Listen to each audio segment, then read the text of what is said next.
시편 가운데 이 솔로몬이 남긴 시편이 이 성경에는 두 편이 있습니다.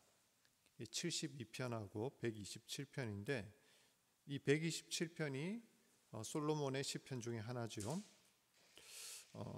그 주제가 인생의 모든 생사화복을 주관하시는 하나님이 우리의 모든 것들을 주관하시고 또 그 주관 하에 우리가 겸손히 의지하는 것이 우리 인생의 본분이다라는 것입니다. 이 솔로몬은 이 말씀에서 네 가지의 예를 들어서 하나님의 주권을 설명하는데요. 먼저 1절을 보면 집을 세우는 자가 나옵니다. 여기서 집을 세우는 자는 단순하게 건축하는 집을 짓는 어떤 그런 평범한 사람이 아니고요. 원어상으로 보면은 이 전문적인 지식과 기술을 가지고 있는 건축 전문가, 오늘날로 따지면 무슨 건축 설계사 정도나 되는 그런 사람을 의미합니다.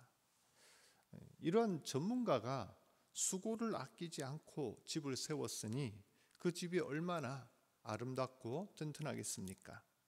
하지만 솔로몬은 이런 전문가가 집을 설계하고 최선을 다하여 집을 세운다고 할지라도 여호와께서 함께 하지 않으시면 그 수고가 헛될 거라 말씀을 합니다.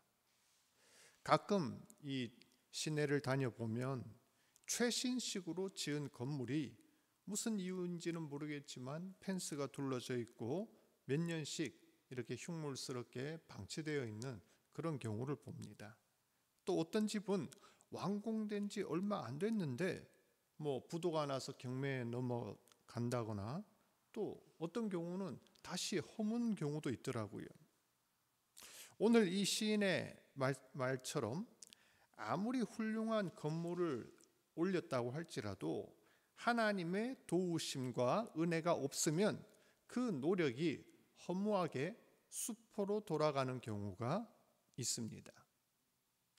1절 말씀에 이 집을 세운다라는 것은 눈에 보이는 건물을 뜻하기도 하고 우리의 가정을 뜻하기도 합니다.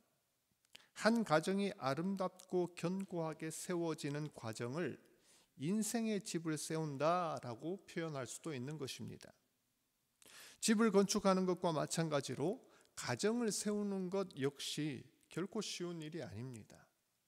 부부의 관계, 자녀와의 관계, 또 이웃 간의 관계 등 여러 인간 관계가 잘 이루어져야 되고 경제적인 문제, 교육 문제, 가족의 가치관의 문제 등 이것들이 신앙 안에서 또 하나로 잘 화합해야 합니다.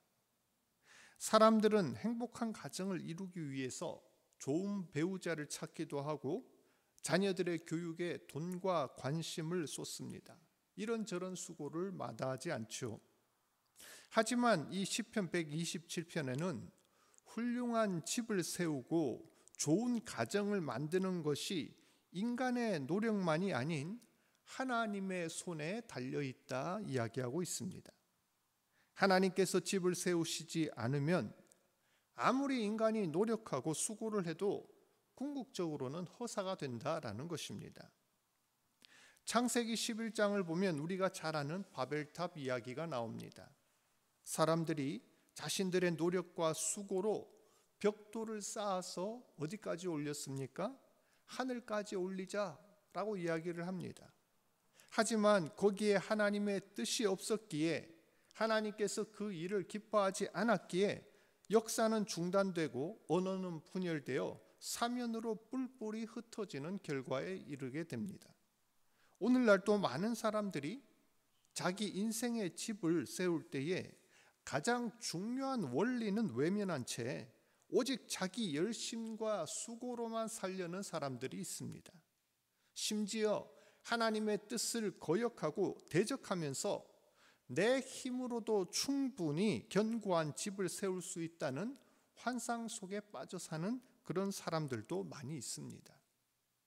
하나님의 도움 없이 재물로 성을 쌓는 사람들, 권력이나 학벌로 자기의 무기를 삼는 사람들, 인간관계나 처세술만 앞세워서 인생 문제를 해결해 보려는 사람들, 그런 사람들이 다 여기에 해당됩니다. 우리 스스로 인생의 집을 세워보겠다고 피땀 흘려 노력한다고 할지라도 거기 하나님이 계시지 않으면 그 수고는 곧 무너져 버릴 모래성에 불과하다는 사실을 우리는 명심해야 할 것입니다. 먼저 하나님의 나라를 구하고 또 하나님이 기뻐하시는 뜻이 무엇인지를 분별하여 주님과 함께 인생의 집을 세워나가는 그러한 성도 되시길 바랍니다. 계속하여 1절 하반부에는 두 번째로 여호와께서 성을 지키지 아니하시면 파수꾼에 깨어있음이 헛되도다 하였습니다. 앞에서는 건축가를 예로 들었다면 여기서는 파수꾼을 예로 들고 있습니다. 둘 다 비슷한 맥락이긴 해도 이 파수꾼이 건축자보다 더 넓은 범위에서 사용된 그런 비유입니다. 전자는 개인의 집 또 가정에 국한하지만 이 파수꾼이라는 것은 개인을 넘어서 사회, 공동체, 나라까지 범위를 넓힌 것입니다. 고대 국가는요, 성이나 요새 같은 이 전략적인 요충지에 이 높은 망대를 설치해 놓고 거기에 보초병을 두었습니다. 보초병은 아무나 세우지 않습니다. 가장 훈련이 잘 돼 있고 경험이 많은 그런 베테랑으로 이 파수꾼을 세웁니다. 왜냐하면 외적이나 도적의 침입이 잦았던 그 시절에 적의 동태를 파악하는 것만큼 중요한 일이 없었기 때문이죠. 만일 적이 몰려오는데 파수꾼이 딴짓을 하거나 잠이 들어 적의 공격을 미처 알지 못했다면 그 나라의 운명이 불보듯 뻔하기 때문입니다. 그렇기 때문에 파수꾼은 아무리 피곤하고 졸려도 눈을 부릅뜨고 사방에 적이 있는지 없는지를 살펴야 합니다. 그런데 오늘 이 말씀을 보니 아무리 경험이 많고 뛰어난 파수꾼이 성을 지키고 있다고 할지라도 하나님께서 그 성을 지켜주지 않으시면 그 파수꾼의 깨어 있음이 헛되다 이야기합니다. 우리가 영화 같은 데를 보면 아무리 삼엄한 경계를 하는 요새라도 이 적군이 귀신같이 나타나서 파수꾼을 제거하고 성문을 여는 그런 장면들이 나오지요. 오늘날 우리나라 역시도 아무리 최정예 부대가 최신식 무기를 들고 24시간 휴전선을 지키고 있다고 할지라도 하나님께서 이 나라 이 민족을 지켜주지 아니하시면 우린 결코 안전할 수 없다, 이런 이야기입니다. 우리의 믿음 역시 하나님이 지켜주시지 않으시면 우는 사자 같은 그 마귀 사단의 공격에 상킴을 당하고 만다, 이런 이야기입니다. 이어서 2절에 너희가 일찍이 일어나고 늦게 누우며 수고의 떡을 먹음이 헛되도다. 그러므로 여호와께서 그의 사랑하시는 자에게 잠을 주시는도다 하였습니다. 세 번째로 솔로몬이 들고 있는 예는 세상 사람들이 성공하기 위해 쏟는 모든 노력과 수고를 의미합니다. 일찍 일어나서 늦게까지 일하는 것, 부지런히 노력하여 자기가 일한 만큼 대가를 얻는 것, 이것은 대부분 세상 사람들이 성공을 위해 필수적인 덕목이다라고 생각을 하지요. 성실하고 부지런하며 자기 일에 최선을 다하면 언젠가는 그에 상응하는 보상을 받고 성공할 것이다 라고 생각하는 것이 일반적입니다. 그러나 솔로몬은 인생의 성패를 결정짓는 것이 인간의 노력과 수고만으로 이루어지는 것이 아니며 그보다 훨씬 중요한 요소가 있다고 이야기합니다.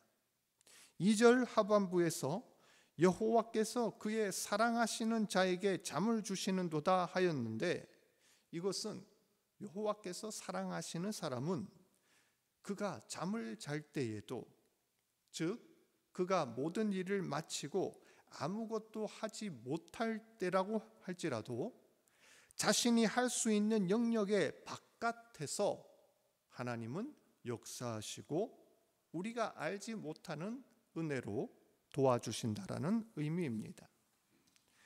진인사 대천명이란 격언이 있죠. 사람이 할 수 있는 만큼 최선을 다하면 그 뒤는 하늘에 맡겨야 된다는 것입니다. 물론 옛 선현들이 하나님의 존재를 알고 하나님의 말씀을 알고 한 이야기는 아니겠지만 저는 생각할 때 참 신앙적이다. 성경과도 일맥상통한다라는 그런 생각이 듭니다. 참된 믿음이란 내가 인생의 모든 것을 다 할 수 있다라는 교만을 버리는 것입니다. 물론 사람과 하나님 앞에서 최선을 다하여 성실하게 노력해야 합니다. 하지만 그것으로 모든 것을 성취할 수 있을 거라는 착각을 버려야 합니다. 잠언 16장 9절에 사람이 마음으로 자기의 길을 계획할지라도 그의 걸음을 인도하시는 이는 여호와시니라 하였습니다. 우리가 수고하고 애쓰는 것이 인생의 성공 요인 중에 한 가지임은 틀림없는 사실이지만 그렇다고 해도 하나님이 우리와 함께 하시지 않는다면 그것은 허사라는 것을 우리는 알아야 합니다. 그러므로 우리는 늘 인생길에서 하나님 앞에 겸손해야 합니다. 우리의 인생 가운데 하나님의 절대적인 주권을 인정하고 하나님의 뜻이 어디에 있는지를 늘 구해야 합니다. 마지막으로 솔로몬은 자녀의 축복을 통하여 하나님의 절대적인 은총과 주권을 선언합니다.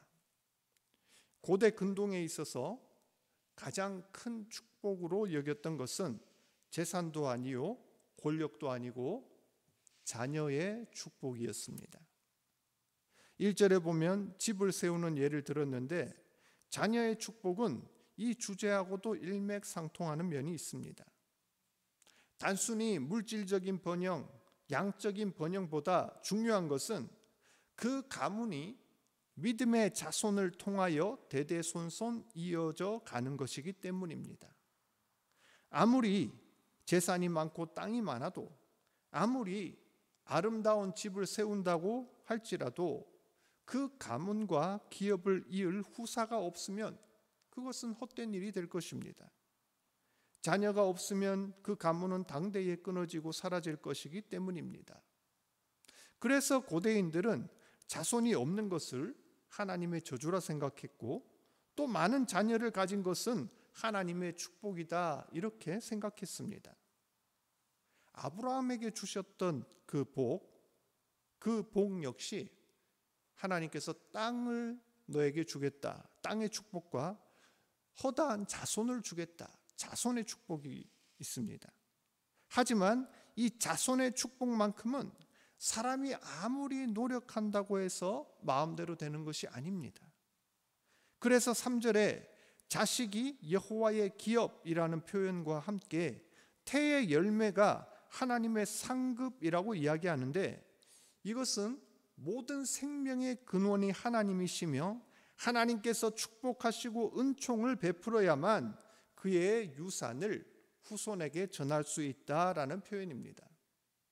여기서 유산이란 것은 단순히 물질뿐만 아니라 그의 정신 그리고 하나님을 믿는 신앙까지 포함하는 개념입니다.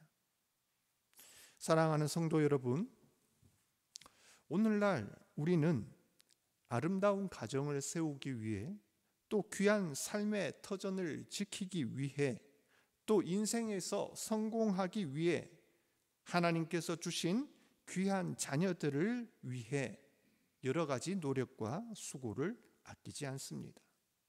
때로는 잠도 자지 않고 일하며 온갖 염려, 걱정을 하기도 합니다. 그렇지만 우리가 명심해야 될 것은 이러한 것들이 우리 의지와 노력만으로는 되지 않는다는 것입니다. 우리가 살아가는 것, 우리가 누리고 있는 모든 은혜와 축복들이 사실은 하나님으로부터 나온 것이며 나의 인생이 하나님의 주권 아래 있음을 고백하시길 바랍니다. 우리가 이 사실을 인정하고 감사할 때, 그리고 나의 인생을 온전히 하나님께 의뢰할 때 우리의 인생은 정말로 성공적인 삶을 살게 될 줄 믿습니다.